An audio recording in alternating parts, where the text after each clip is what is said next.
В лето 1277-го пойдоша князи в татары. И захотел царь Менгу Тимир пойти войною и повелел всем царям с боярами своими и слугами снаряжаться с ним.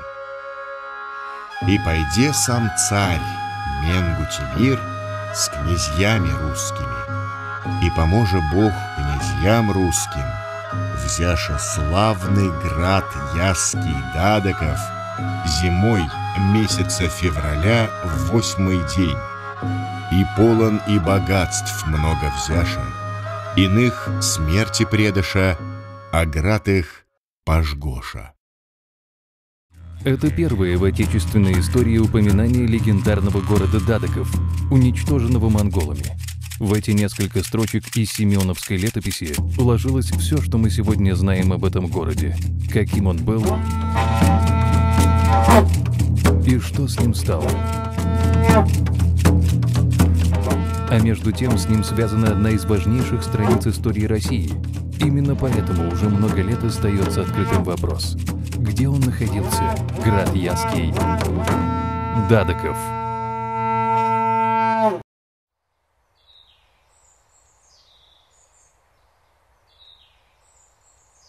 Большой знаток ингушского устного фольклора, писатель Кадзоев Исса посвятил целую часть своего романа-эпопеи «Галгай» описанию обороны и падения средневекового кавказского города под названием Дадиков. О Дадиков наши старики, те, которые ушли, те, которые были стариками, когда я был мальчиком, они очень часто много рассказывали про Дадиков.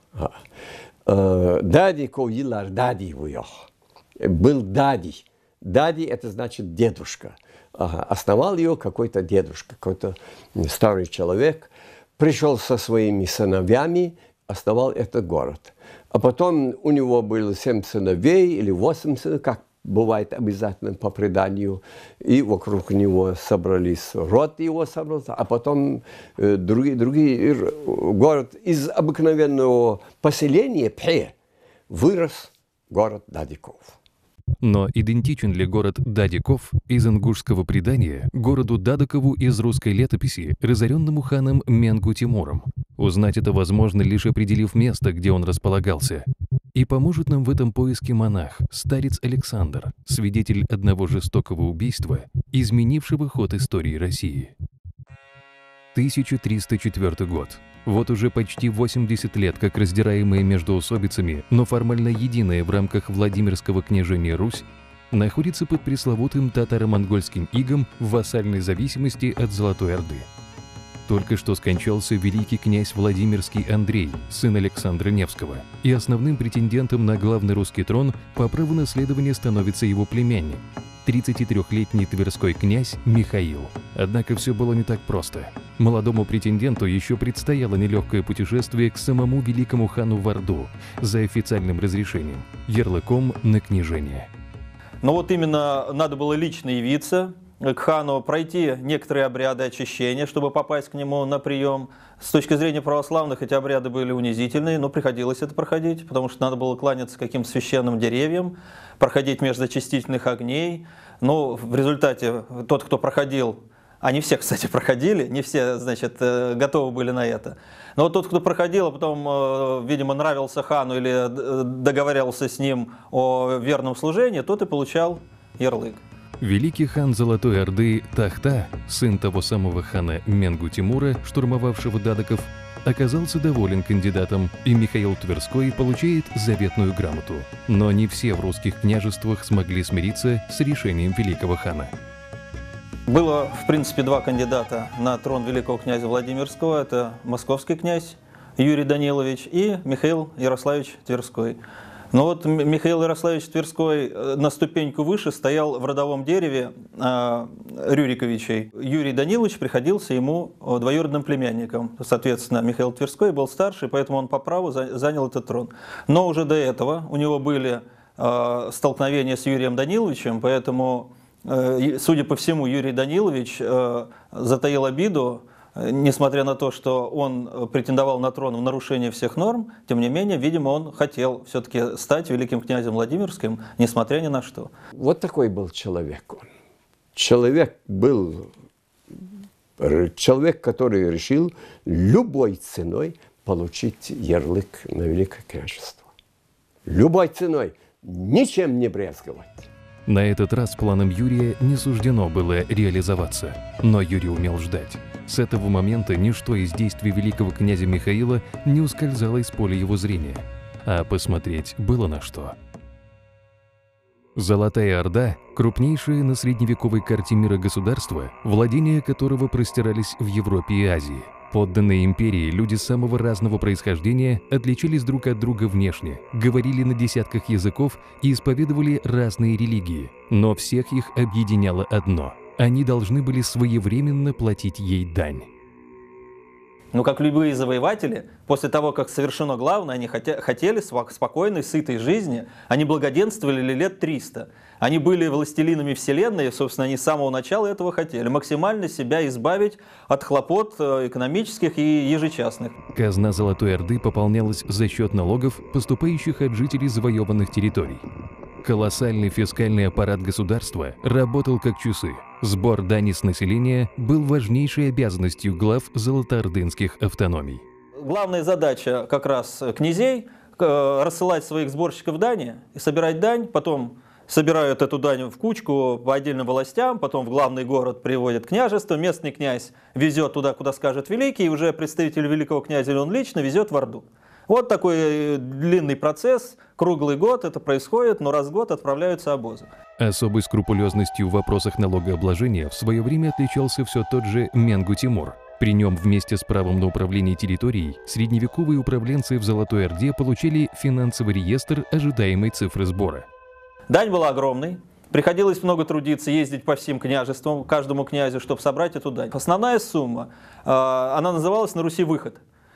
Эту сумму потом распределяли между всеми монгольскими воинами. Ну, фактически все монгольские семьи получали по кусочку. Ну, понятно, что начальники побольше, остальные поменьше. Вторая часть этой дани, то, что называлось царева дань.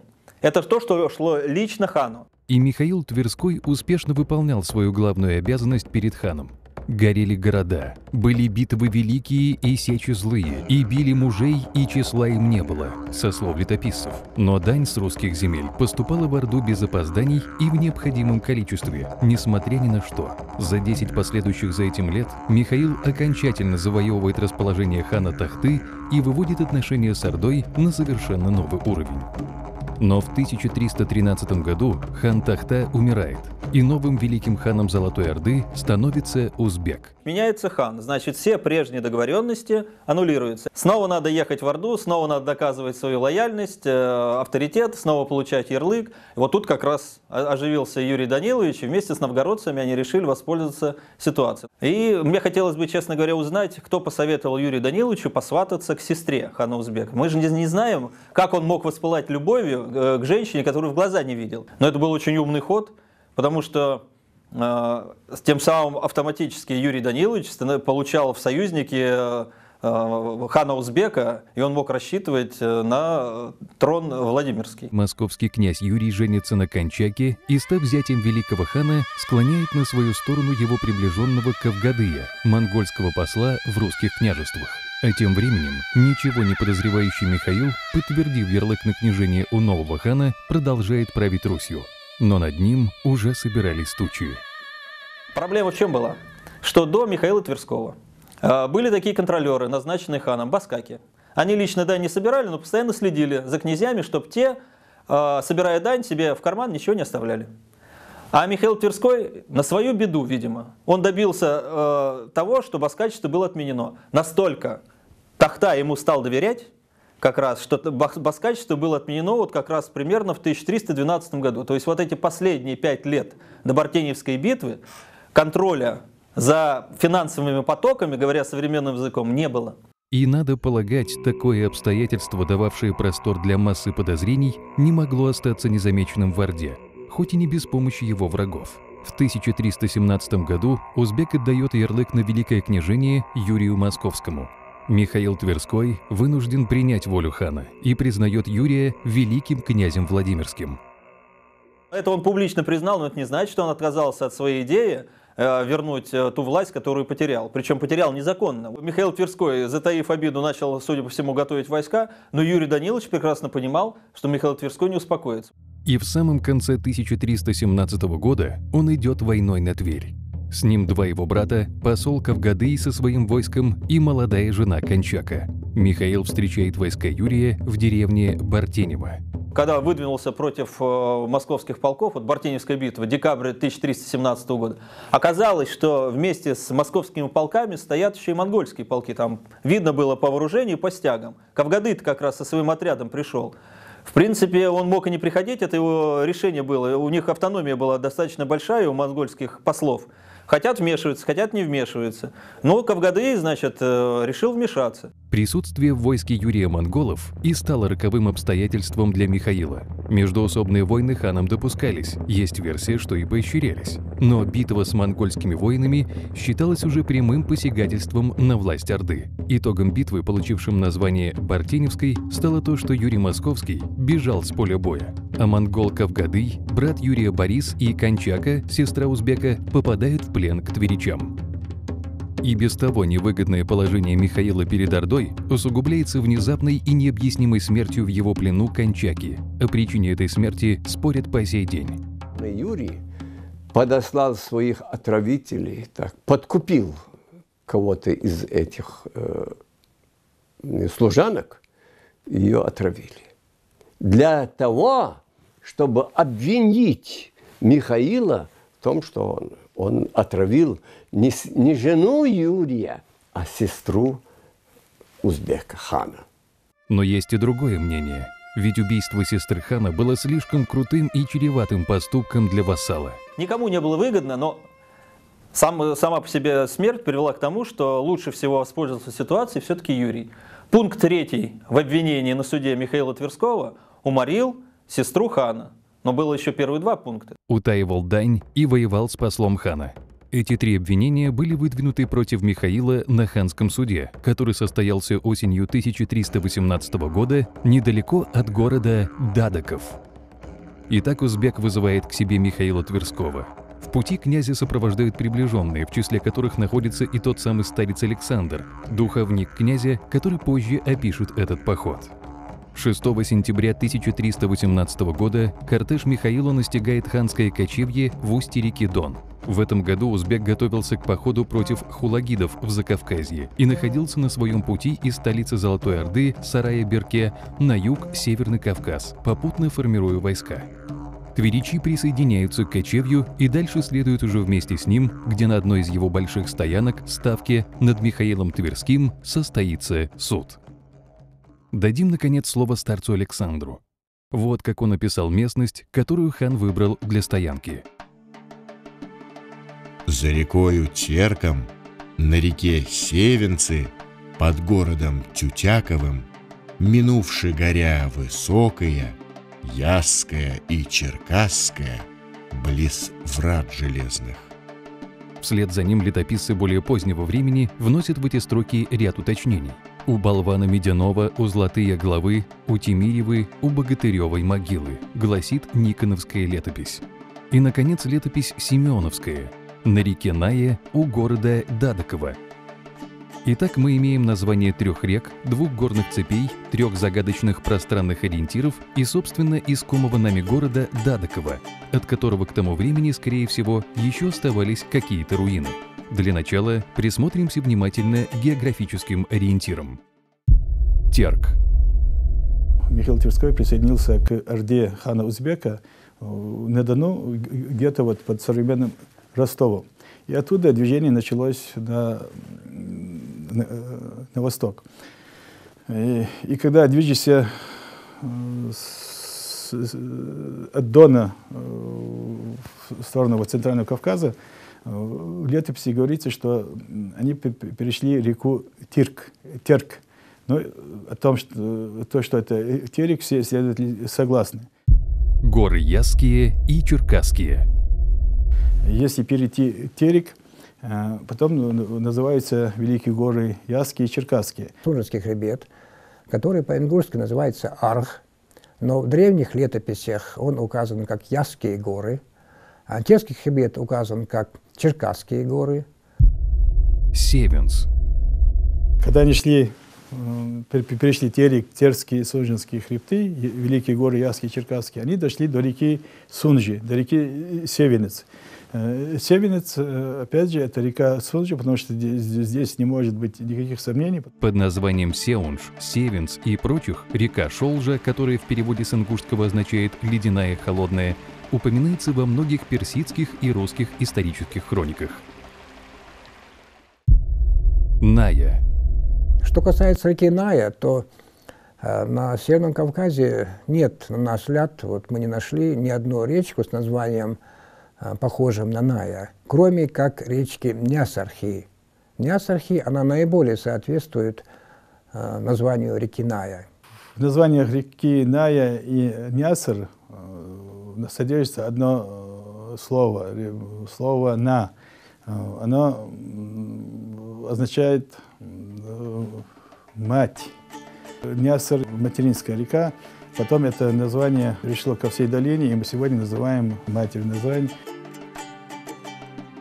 Нясархи – это небольшой приток реки Сунжи, ответвляющийся от нее как раз в районе долины Нясаря, Назрани.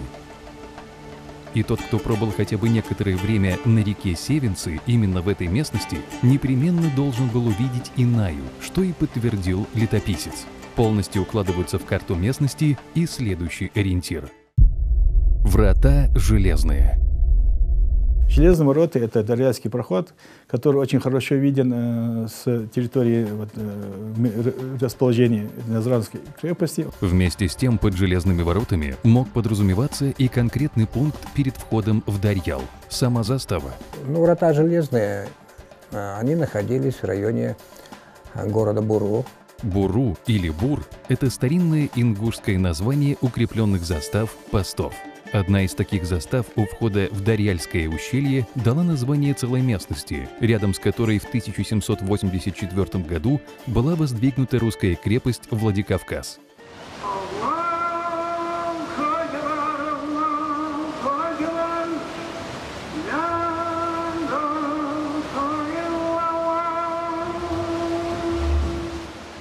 Как повествуют исторические документы, генерал-аншеф Толмачев, будучи приглашенным в гости в старинный Гулуан ингушского тейпа Гудантовых, взобрался на его вершину и, обозрев окрестности, выбрал место для будущей крепости.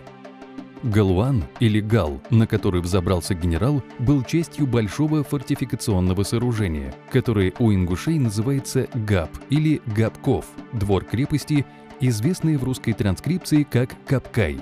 Таким образом, на месте, где издревле стояли ингушские посты у входа в Дарьял, возникла крепость русская.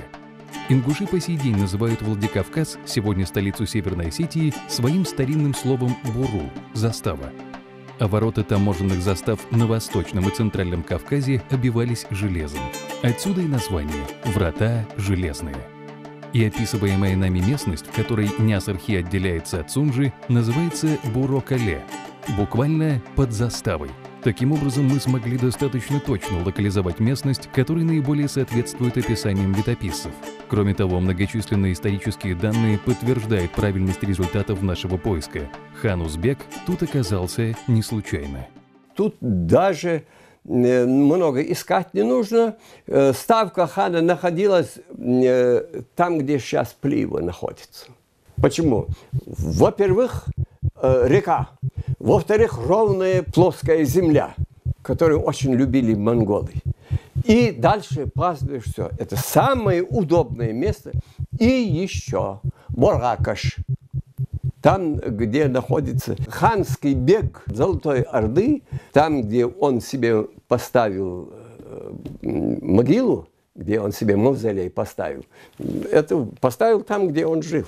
Подтверждает это и слова историка-кавказоведа Виталия Виноградова. Резиденция монголо-татар одно время располагалась на левобережье Сунжи, именно там, где стоит Боргакаш.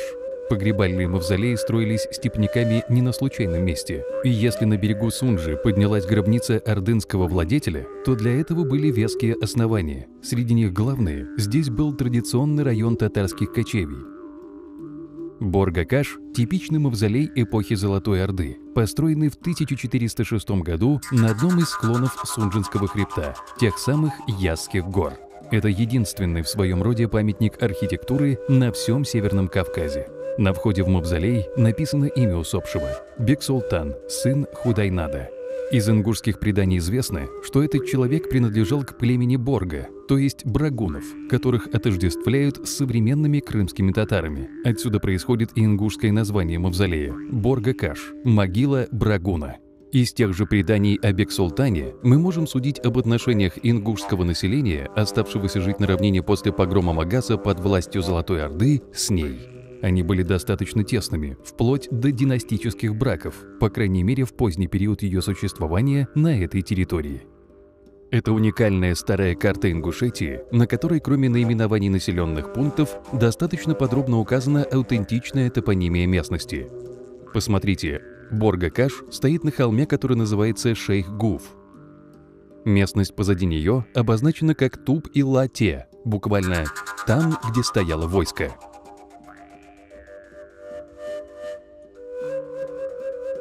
Начиная от места, где сейчас находимся мы, в селе Газиков, на правом берегу реки Сунжи, и вверх до селения Средние Ачалуки, раскинувшегося среди Ясских гор, и находилось осенью 1318 года огромное ханское кочевье. Сотни шатров и дворов занимало 100-тысячное войско и конница, ордынская знать с семьями и прислугой, европейские послы, сам хан с царицей Баялынь. Находились среди них и шатры двух русских князей – Михаила Тверского и Юрия Московского.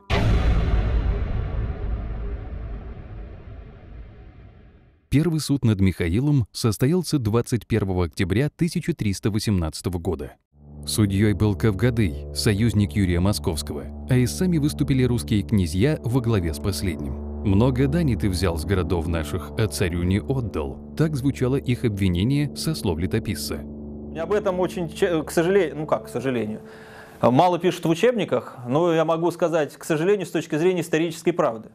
Для Михаила это счастье, потому что в какой-то мере это ведь его чернит. Судя по всему, он собирал дани больше, чем отвозил в Орду. То есть он говорил людям, что якобы, значит, монголы требуют такую-то сумму, а монголы требовали поменьше чуть-чуть. Да? И вот эту разницу он оставлял себе. Вот это называлось утайка дани. Юрий Данилович, судя по всему, не просто об этом узнал, но и какие-то доказательства собрал. Второй суд состоялся только через неделю, 28 октября. На этом суде Михаил был уже связан. Царевой дани не давал, против выступить осмелился и княгиню Юрьеву повелел уморить, настаивали обвинители. Михаил отрицал, но был осужден. В тот же вечер его заковывают в кандалы люди 7 русских князей. Затем, избив и прогнав его свиту, они начинают мародерствовать в шатре. Так прошла ночь, и наступило тяжелое утро следующего дня. На шею Михаилу водружает огромную деревянную колоду. В таком положении узбек неоднократно водит его с собой, конного, на охоту. На 23-й день пребывания в колоде и без того тяжелое положение Михаила усугубляется. Позорный столб на площади, он привязан, и все желающие могут над ним издеваться. Вот желающие тут же нашлись, кредиторы, которым он задолжал за предыдущие поездки, да и за эту, видимо. Плюс еще представители московского князя, желающие над ним поглумиться. Ну и плюс всегда находятся, видимо, люди, которым просто интересно, да, там, поиздеваться над каким-то там чужаком или там осужденным. Даже они не вдаются в подробности. Вот в него камни кидали, в него грязь кидали, над ним, значит, издевались словесно. Но были и другие люди. В один из дней, когда Михаил находился на охоте с узбеком, ему предложили бежать. Там любопытно, что накануне, когда стало известно, что завтра Михаила Тверского убьют, его окружение, князья сказали: княже, кони и люди готовы, бежим в горы. А куда в горы? Это как раз ущелье, которое выводит в Горную Ингушетию. Действительно, горы Кавказа были единственным независимым от Орды местом на многие тысячи километров вокруг. Путь из равнинной ордынской Ингушетии вел в свободные Ингушские горы. Для Михаила и его свиты это был шанс на миллион. Скорее всего, мы уже не узнаем, кто именно был инициатором побега князя, его окружение, купцы или местные жители Ингуши. Но кто мог быть непосредственным исполнителем побега, настолько уверенным в успехе и отчаянным, чтобы вывести пленников повелителя половины мира из окружения 100 тысяч вооруженных до зубов воинов, готовившихся, как мы уже знаем, к войне? Только те, кто делал это неоднократно. Обитатели Ингушских гор. Нетерпимые к завоевателям, но малочисленные, они использовали в борьбе с ними именно тактику подобных спецопераций. Внезапно, быстро и максимально эффективно. Небольшая группа воинов, самые отчаянные, самые ловкие, самые стремительные, на самых стремительных конях налетали они, брали охрану всю, перебивали, тот, кто оказывал сопротивление, он уничтожался. Это был их стиль сопротивления монголам, вошедший в исторические трактаты тех лет. И побег Михаила Тверского, скорее всего, прошел бы по такому же сценарию. Воины наши хотели его отбить у монгол. И отбили бы, если бы он согласился. Но, возможно, после этого тверчане пострадали бы очень сильно. Даже если бы ему действительно реально помогли бы бежать, он знал, что чем это кончится. Все равно пойдут рать, разорят Тверское княжество. То есть это как заложники. И Михаил Тверской отказался от побега. Наступило 22 ноября 1318 года. В шатер к Михаилу ворвался взволнованный отрок с криком «Едут от Орды!». Вижу, окружает толпы зевак. В ту же минуту в шатер врываются убийцы, люди Юрия Московского.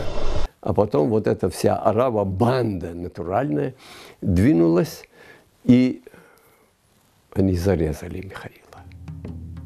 Доподлинно известны имена двух убийц – Иванец и Романец. Последний в выступлении дошел до того, что вырезал князю сердце. Жестокостью убийц потрясен даже видавший виды монгол Кавгадый. «Не отцом ли тебе был сей князь великий? Почему тело его нагим брошено?» Обращается он к Юрию Московскому. Юрий накрыл тело Михаила своим плащом. «И положили его на большой доске, и подняли его на телегу, и крепко перевязали веревками, и перевезли за реку, называемую Адиш, что значит «горесть». Ибо воистину горесть была в тот час нам, братья, когда увидели мы такую унизительную смерть господина своего». Так вспоминал старец Александр. Тело Михаила еще целую ночь пролежит на берегу Адижи, и тверичам будет запрещено приближаться к нему. А утром следующего дня бояре нового великого князя повезут тело Михаила через Маджары в Москву. Такое демонстративное поведение для всех остальных князей, что полный господин над Русью – это теперь Москва. Московский князь хочет, даже тело отдаст, не хочет, не отдаст. Пришлось торговаться, выкупать тверским боярам и, значит, родственникам Михаила тело его выкупать, чтобы произвести погребение уже в Твери. Юрий победил, но окончательно разрешился жестокий спор русских князей за трон, разыгравшийся на Кавказе, на удивление по-кавказски.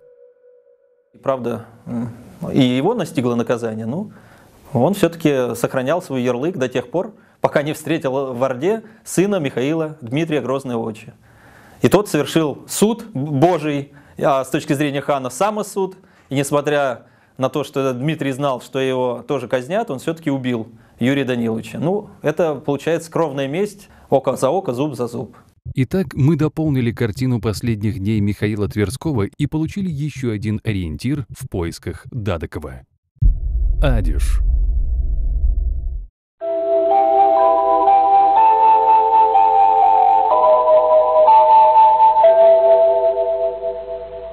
Вода Адиш продавалась в аптеках СССР по 10 копеек за бутылку. Советским гражданам рекомендовалось употреблять ее при различных заболеваниях желудочно-кишечного тракта. Приятный столовый напиток, хорошо утоляющий жажду, источник которого находится в селении Средние Очелуки. Так описывали горькую воду из летописи XIV века в справочнике минеральных вод СССР, только уже под названием Очелуки. Именно так называется сегодня Адиш. Собственно, Ачалуки – это группа небольших речек, образовавшихся от стоков многочисленных в этой местности питьевых целебных источников, давших в конце концов название и всей долине – Ачалки. Но как река Адиш стала рекой Ачалуки? И зачем тело Михаила везли сюда 15 километров из долины Нясари только ради того, чтобы оно пролежало здесь одну единственную ночь? Так как эта территория, Северный Кавказ был включен в состав Золотой Орды, очень много тюркских топонимов появилось на этой территории. И из этого ряда и название реки Ачалуки. А если точнее, смесь тюркского и ингушского. Каждый из минеральных источников по сей день имеет свое название, зависящее от вкусовых качеств воды, как, например, дирхи, мистхи или кахи. Кахи, один из самых крупных питьевых источников в системе, переводится как «горькая вода». Река, образованная им, также крупнейшая в речной системе Ачалуков. Видимо, именно название этого источника пришельцы-золотоордынцы и перевели на тюркский «адж» или «аджалык», так как эти названия на обоих языках означают одно и то же – «горечь». И именно в тюркском варианте и узнали ее название, находящиеся среди них тверичи. Однако тюркское название реки прижилось и среди ингушей, но они прибавили к ней свое привычное «хи» – «вода». И так Кахи превратилась в Ачалкхи. Ответ на второй вопрос кроется в природных особенностях и истории самой Ачалукской долины. Минеральная система Ачалуков включает в себя не только питьевые источники, но и многочисленные теплые серные, обладающие специфическим запахом и активно формирующие экосистему местности. Вкупе с сухим климатом это приводит к тому, что без человеческой деятельности местность эта довольно быстро становится заболоченной и неудобной для проживания, что и произошло в описываемый нами исторический период. В результате многочисленных монгольских экспансий во времена хана Узбека, ровно через 40 лет после падения Дадыкова, Ачалукская долина стала представлять собой малолюдную болотистую местность, что отметил и тверской монах, обративший внимание на большое количество диких зверей и пресмыкающихся, обитавших там, и начнет вновь заселяться ингушами лишь после развала Золотой Орды в XV веке. Процесс этот весьма подробно описан в старинной песне-легенде «Мехканан», повествующей о ногайско-кабардинском походе 1562 года против ингушей. Народ наш в то время богатый, живущий в долине Доксольджи, размножился быстро до гор Ачалукских и жил бы доселе, если б не дьявол, которому стало досадно, что людям привольно живется, поется в песне.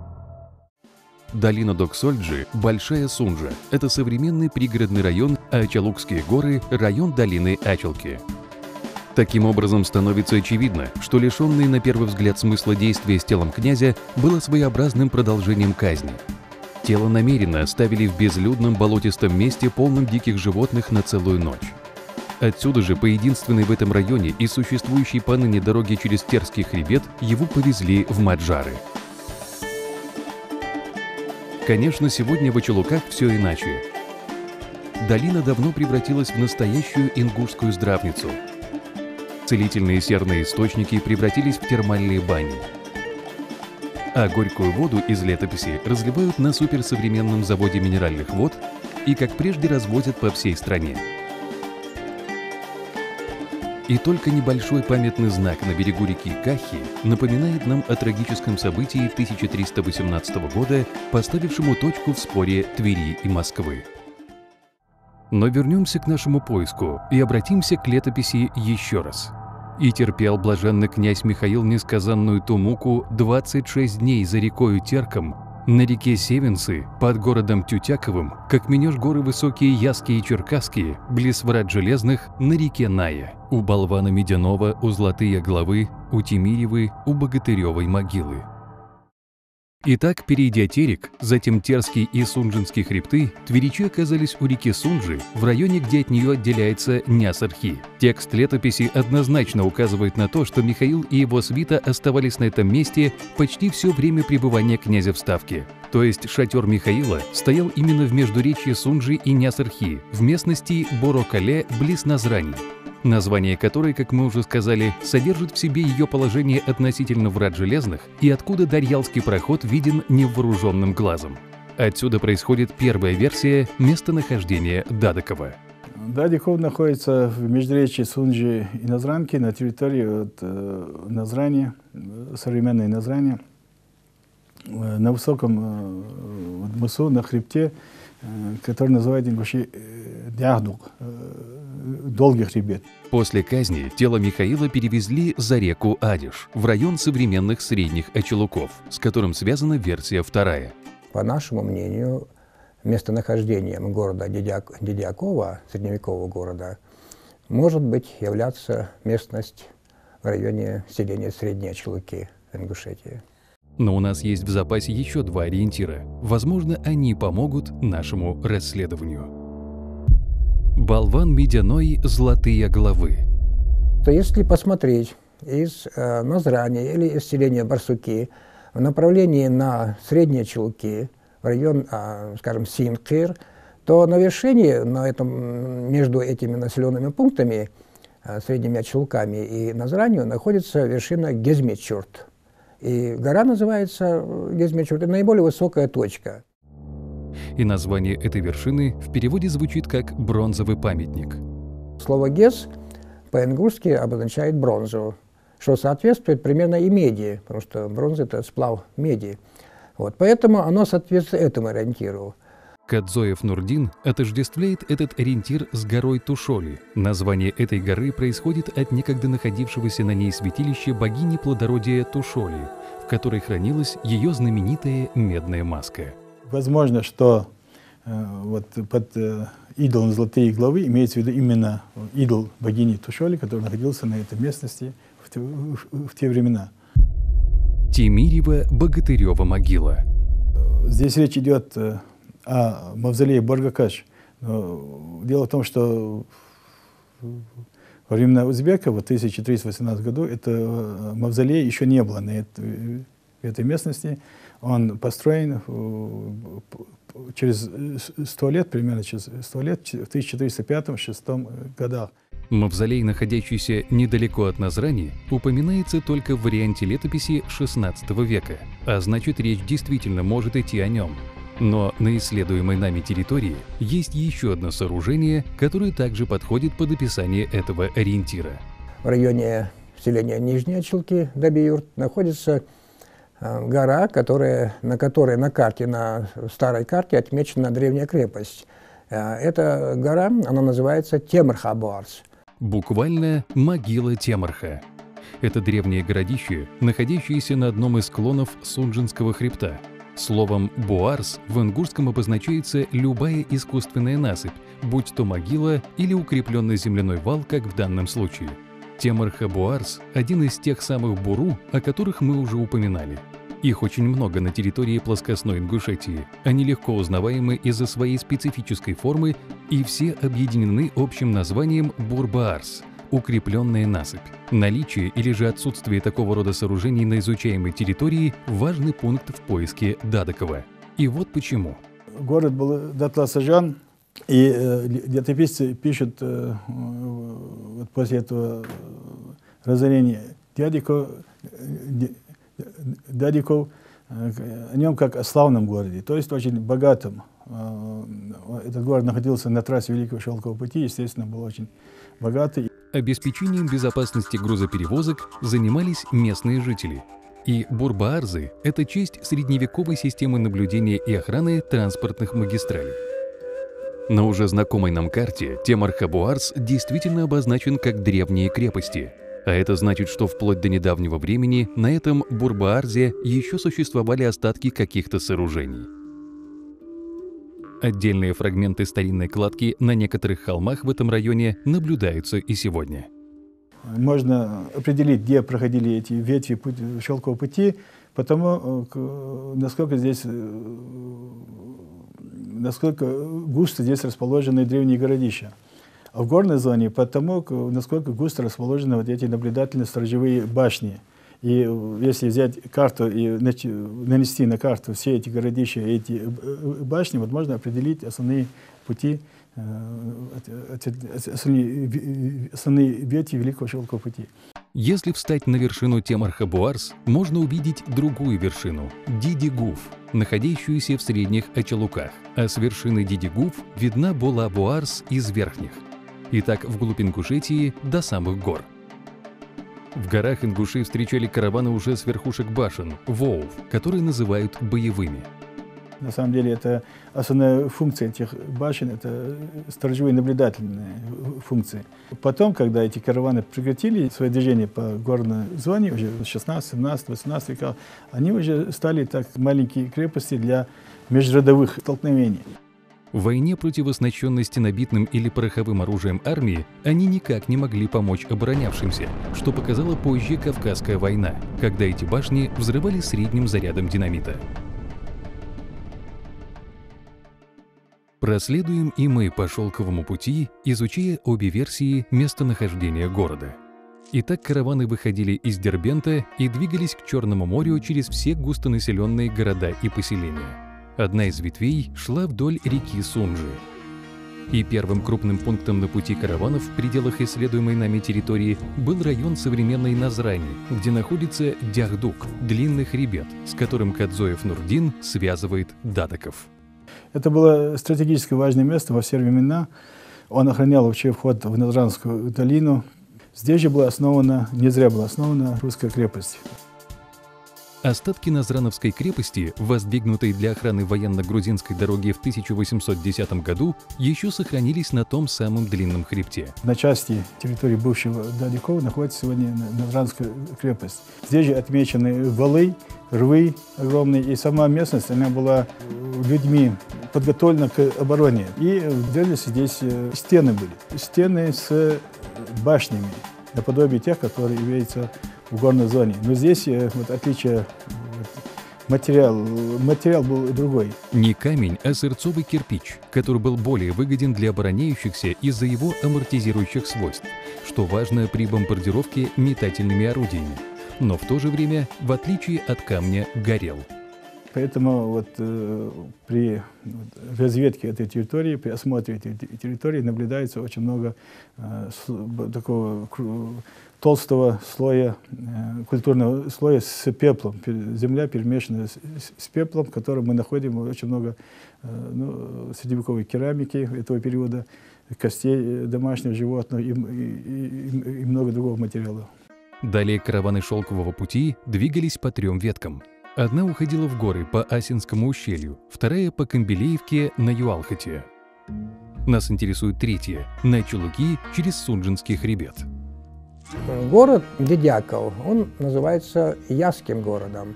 А так как Сунжинский хребет, он, значит, имеется в виду Ясские горы, то Ясский город должен располагаться на Ясских горах, то есть на Сунжинском хребте. Средние Ачалуки расположены на склонах Сунжинского хребта вдоль дороги, по всей длине которой находятся упомянутые нами Бурбаарзы. Судя по их расположению, караванная дорога 800-летней давности от реки Сунжи до реки Ачалуки почти полностью совпадает с современной магистралью. От Ачалуков же, по уже знакомой нам дороге через Терский хребет, она шла на Маджары. Само Средние Ачалуки, о котором мы говорим, очень выгодное расположение. Это стратегический пункт. Дороги проходили на север именно через этот пункт.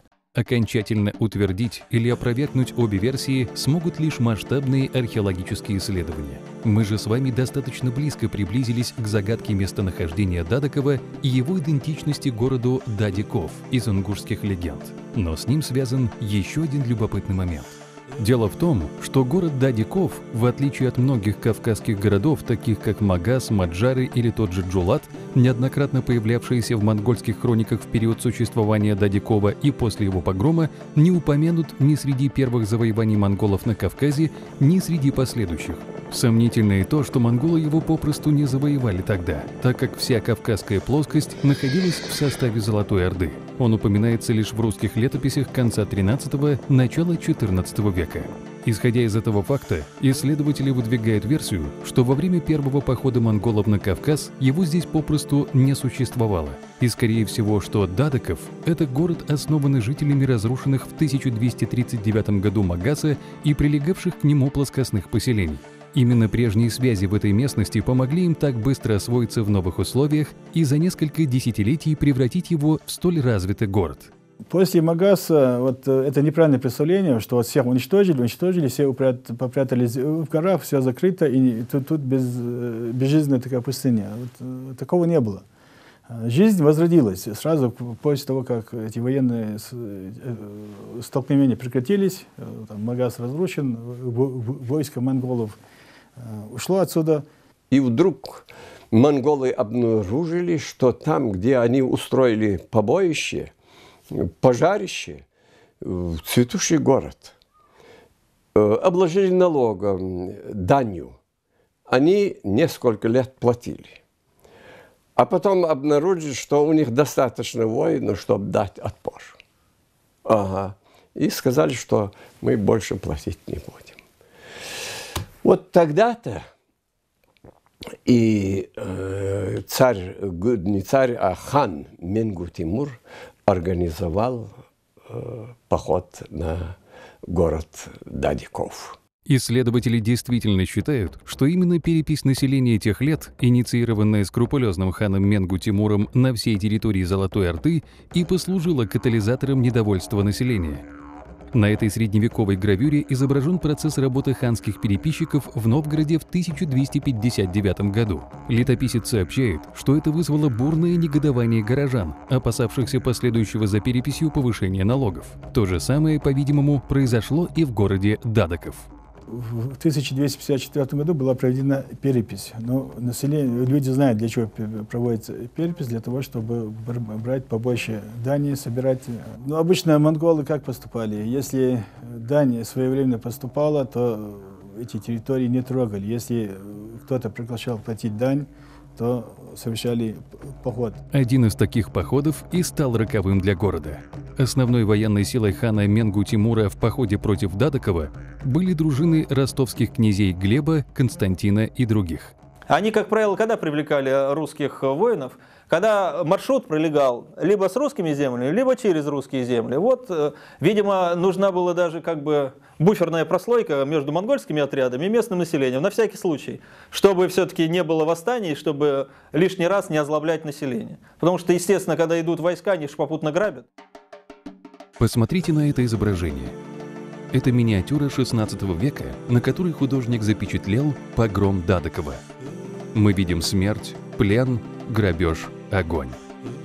Этот рисунок и небольшая победная заметка летописца – все, что осталось нам потомкам от некогда славного города, который перестал существовать 8 февраля 1278 года. Так уж получилось, что свои поиски города Дадоков мы начали с Твери, родины Михаила Тверского и нашего с вами проводника старца Александра. Сегодня это небольшой российский город, находящийся недалеко от нашей столицы, родины князя Юрия Даниловича, Москвы. Современные многоэтажки и торговые центры здесь чередуют старинные особняки и древние храмы. И все это пронизано памятью о князе Михаиле и былой славе Твери. Оказавшись на берегу Волги, нам было трудно избавиться от мысли, что много лет назад на берегу другой реки, Очелуки, лежал поруганный врагом тверской князь Михаил. Говорят, что вода запоминает все, что происходит рядом с ней.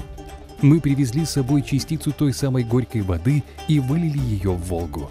Может быть, она расскажет ей о том, как сильно скучал по ней Михаил, и еще много того, о чем мы с вами уже не узнаем никогда.